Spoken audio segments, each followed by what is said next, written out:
முருகனின் அறுபடை வீடுகளில் எந்த திருத்தலத்தில் என்னென்ன சிறப்புகள்? முதல் படை திருப்பரங்குன்றம் முருகன் கோயிலில் முருகன் தெய்வானையுடன் மணக்கோலத்தில் காட்சி தருகிறார்.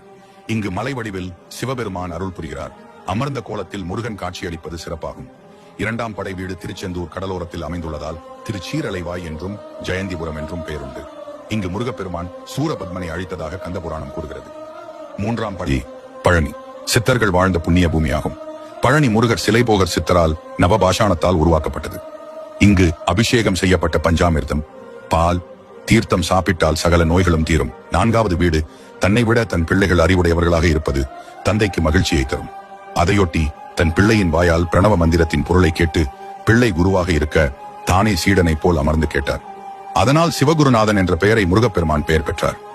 ஐந்தாவது வீடு திருச்செந்தூரில் சூரனை வதம் செய்த முருகன் திருத்தணிக்கு வந்து கோபம் தணிந்து சாந்தமாக அமர்ந்ததால் தணிகை என இவ்வூர் பெயர் பெற்றது. வேடர் குல